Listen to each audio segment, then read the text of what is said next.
ABC 10 breaking news. We come on the air with breaking news right now. Chaos on the Parkway. We have just learned from Philadelphia police that 2 police officers have been shot near the art museum as the fireworks were wrapping up. Yeah, we're going to work to bring you some live pictures from down there. As you know, we have crews all over that area. There are thousands of people down there at the time. In fact, during the fireworks is when these reports started coming in. We're looking live, in fact, at the art museum. You see the carousel there at Aikens Oval.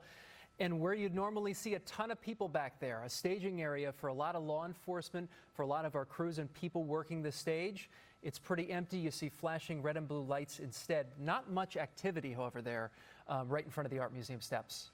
We've got some ground video we want to show you here of people running. Here we go. This is the chaos that that Tracy was describing at the start of this. You see the fireworks going off.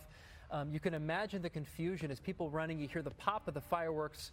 Some people standing still, perhaps. Well, right, because if you don't know what gunshots. And you don't know what those people reportedly told an officer, we were told to run. There's no joking right there. Those people are running. But if you haven't been, you're watching the fireworks, and again, very, very loud. We can hear it from where we are, the concert and the fireworks. So it would have been hard to hear, I believe.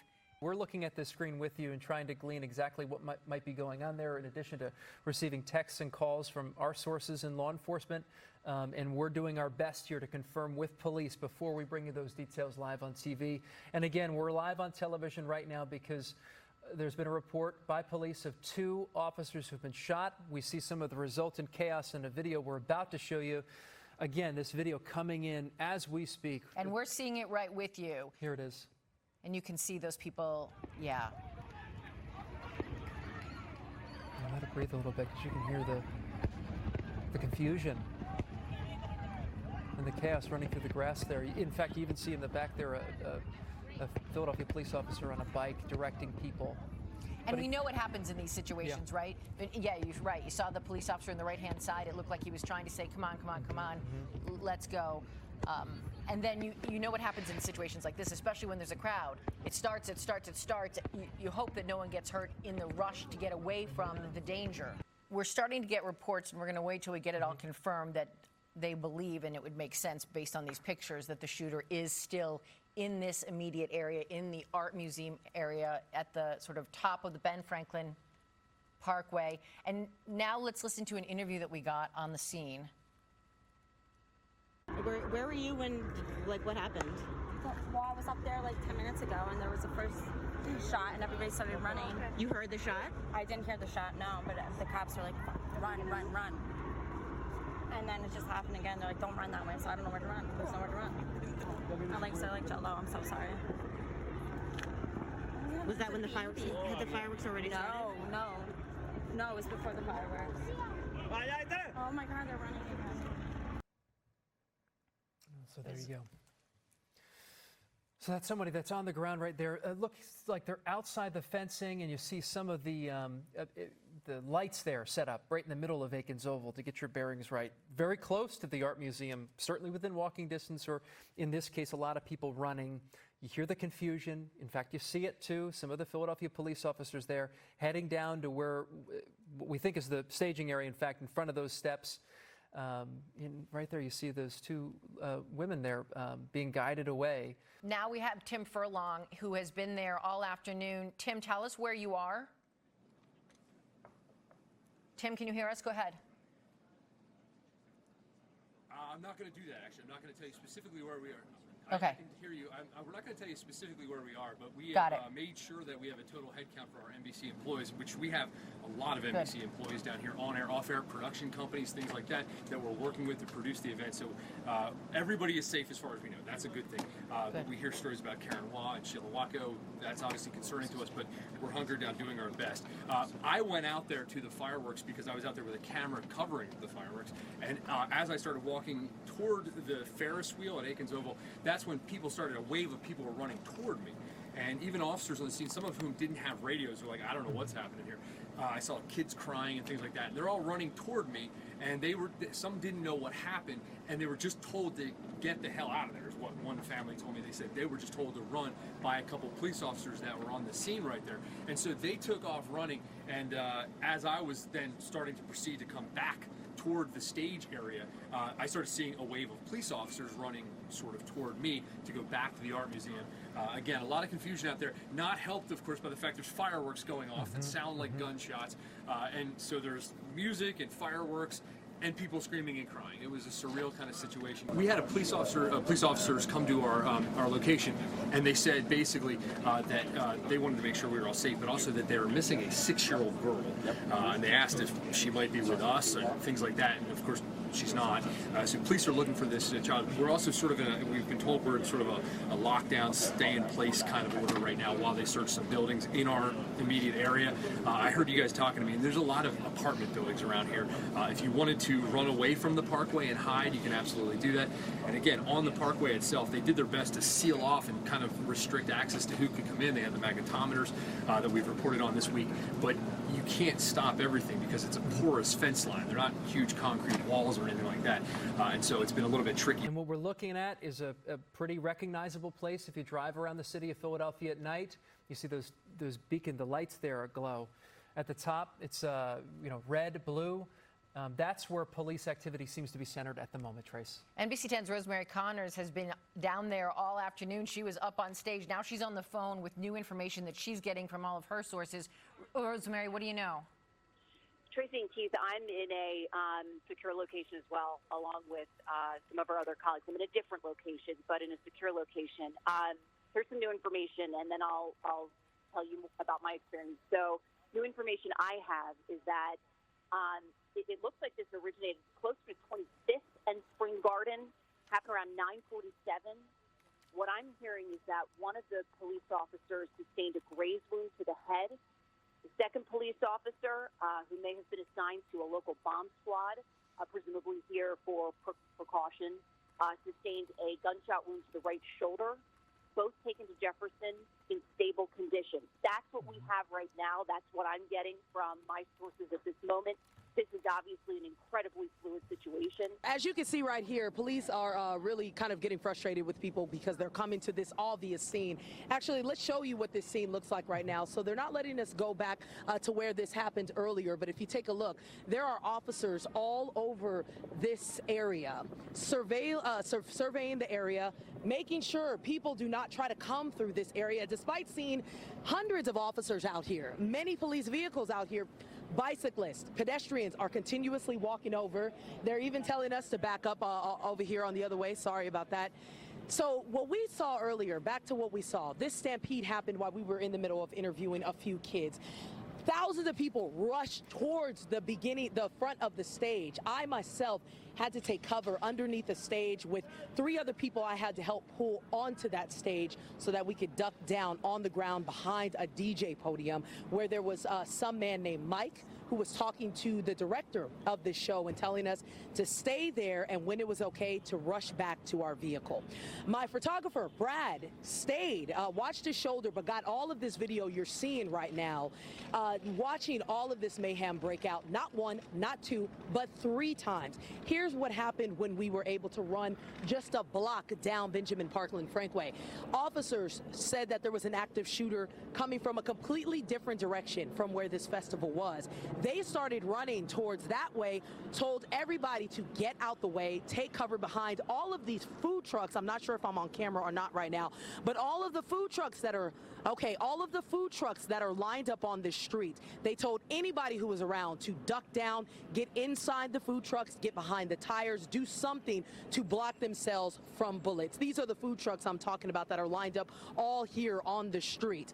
We're just learning that police have set up at 18th and Vine to reunite parents and children. We did hear that 6-year-old had been reunited. We had heard that a 6-year-old had gotten away from his or her parents, needed to be reunited. You can imagine in the chaos, and everyone is still in a lockdown, shelter in place, whether you are under a stage, in a food tent, by a truck. In fact, Andrea Berry, our executive producer, who is in the area, let's see, she just let us know that she was told to sort of, hide behind a vehicle because, again, the shooter could be in the West Tower. We know that the police have set up a perimeter around the West Tower. We know that there is a SWAT unit inside the West Tower. We know that people are told to Christine was just saying, stay where they are. They can't leave. We also know people who live along the Parkway can't get where they're going. They can't get home because police have locked down the whole thing. We have new video that we want to show you right now. Again, this is coming into our newsroom as we speak, and we like to show it to you. It looks like a number of Philadelphia police officers. You see people heading the opposite direction there. This looks like it was taken from one of the towers of the Parktown Center. Again, this is where police are situated currently. Again, another shot, this time on the ground, of people running. A lot of confusion out there. If you can hear faintly in the background, you hear popping noises. The fireworks were going off during all of this. So a lot of confusion out there. The music had quit just minutes before that. And you see people just taking off, as you said, Tracy, and as Leah had said, first in one direction, then in another direction as police, gain some perspective on where things were. We've got NBC 10's Karen Hua on the phone with us right now. Karen, you'd emailed. You said you're with Sheila Watko. Explain to us what happened when you guys got word that there was an active shooter. It just feels absolutely surreal. The concert had just wrapped. We were having a great time. We were literally on our way out, and then we just hear from security, get in this tent. We think it's like a joke or for someone else at first, and then they say, get in this expletive tent. And so we're like, okay. And then they say, get down, get down. We just see everyone in the tent, like laying face down in the dirt. And so we just kind of followed suit. And, you know, I think it was a catering tent, and we made a terrible fort around ourselves. I remember just with the coolers and the catering equipment that was in there, and we just laid in the dirt on the ground, and it felt like an absolute eternity. And then a woman comes in screaming that she believes 2 people have been shot. At that point, we don't know if that's confirmed or not, but she's just screaming. And I think it was me and Sheila Watko and 2 of our other friends. And I think we just decided in that moment, we're like, are we going to stay? Are we going to shelter in place in this flimsy tent with no doors, or are we going to sprint? And we held hands and we just sprinted, and it felt like an absolute eternity. It just felt like we were running for miles and miles and miles, and it was probably just blocks. And our plan was just to find the nearest apartment. We did not make it that far. Someone just kept on screaming, get down. So we just ducked into the closest door we found nearby. We are sheltering in place in a building right now that, you know, has walls. It's not a tent.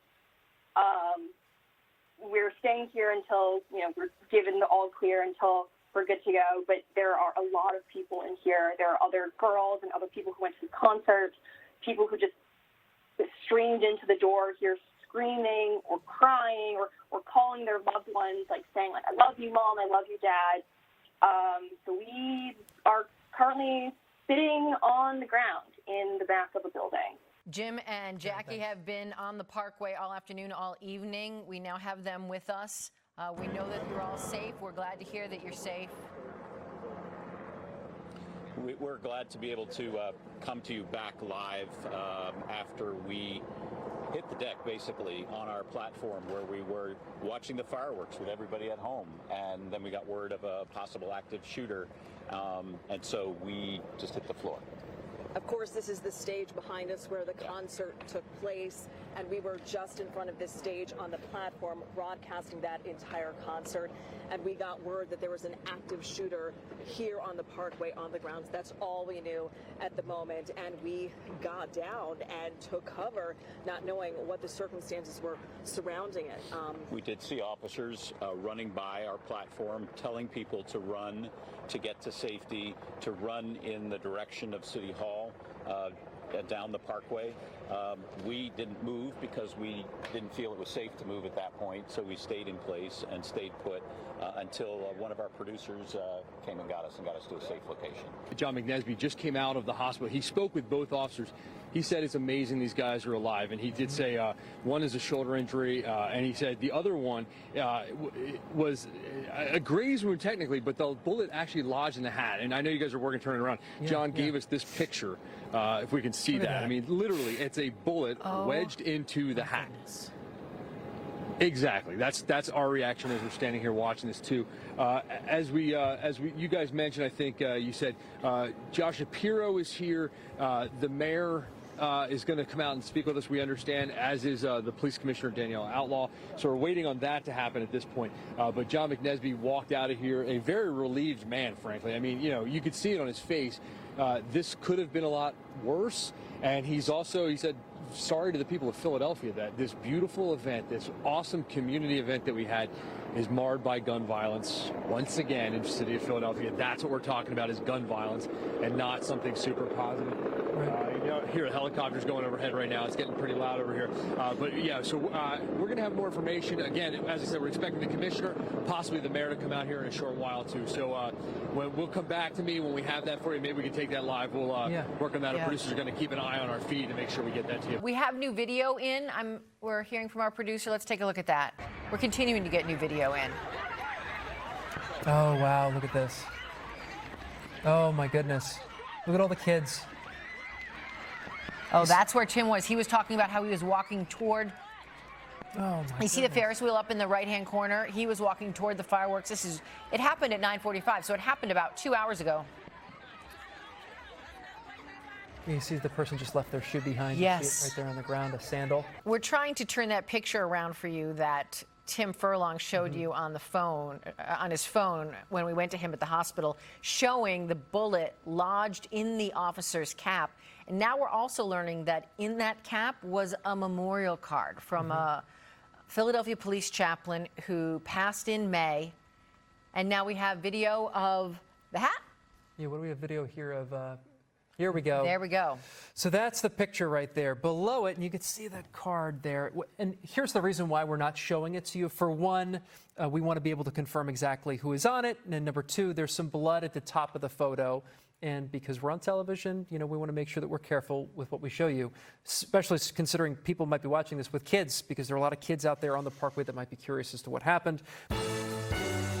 NBC 10 breaking news.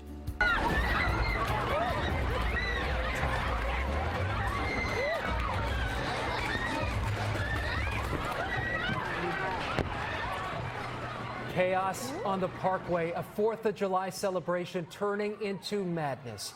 Shots fired, people running for their lives. Good evening, everyone. I'm Keith Jones. And I'm Tracy Davidson. We are live right now with special programming, the celebration of freedom. When we first heard the reports, we were watching the fireworks. The concert had just wrapped up. I'm concerned every single day. There's not an event or a day where I don't lay on my back at night, look at the ceiling, and worry about stuff. So everything we have in the city over the last 7 years, I worry about. I don't enjoy 4th of July. I don't enjoy the Democratic National Convention. I didn't enjoy the NFL draft. I'm waiting for something bad to happen all the time. So I'll be happy when I'm not here, when I'm not mayor, and I can enjoy some stuff. So, you're looking forward to not being mayor? Yeah, as a matter of fact. I don't think he wants to use goofballs and nitwits as the words. I think he has stronger language that he'd say if there weren't TV cameras everywhere. I think he's frustrated. I think he's mad. A lot of people will say that he hasn't done enough. A lot of people say the district attorney. You can say whatever you want, but all we know is that at this great event today, and you can see it on his face, he's frustrated. He just said he doesn't want to be mayor anymore. That's the situation we're in, is that the mayor of a major city in America said, I don't want to do this anymore. None of this is fun for me. We can't have fun events anymore without worrying about the worst case scenario. Now, sometimes the worst case scenario doesn't happen. The Pope, things like that. But the situation has deteriorated since the Pope was here, years ago. And we have all these events. 2026 is going to be this year with World Cup games, the MLB All-Star game. It should be joyous. It should be festive. Today should have been that. And it was all day long until it wasn't. And you can see it on his face. I think people can get mad at him, but you can see the frustration on his face as well. And he talked about other places where he's been recently, Madrid, Canada, where you can walk around in the middle of the night and you're not worried about some of the things that we worry about in America, but in Philadelphia specifically. Miraculous is how they're describing this situation tonight, right? The chaos unfolded. Tens of thousands of people ran from the Parkway, seemingly for their lives. A gunman potentially still out there at the moment. Thank you so much for watching us in the special edition of NBC 10 News at midnight. I'm Keith Jones. And I'm Tracy Davidson. We are going off the air, but our team continues to work for you. You'll see updates on our NBC 10 website and on our free NBC 10 app. Good night.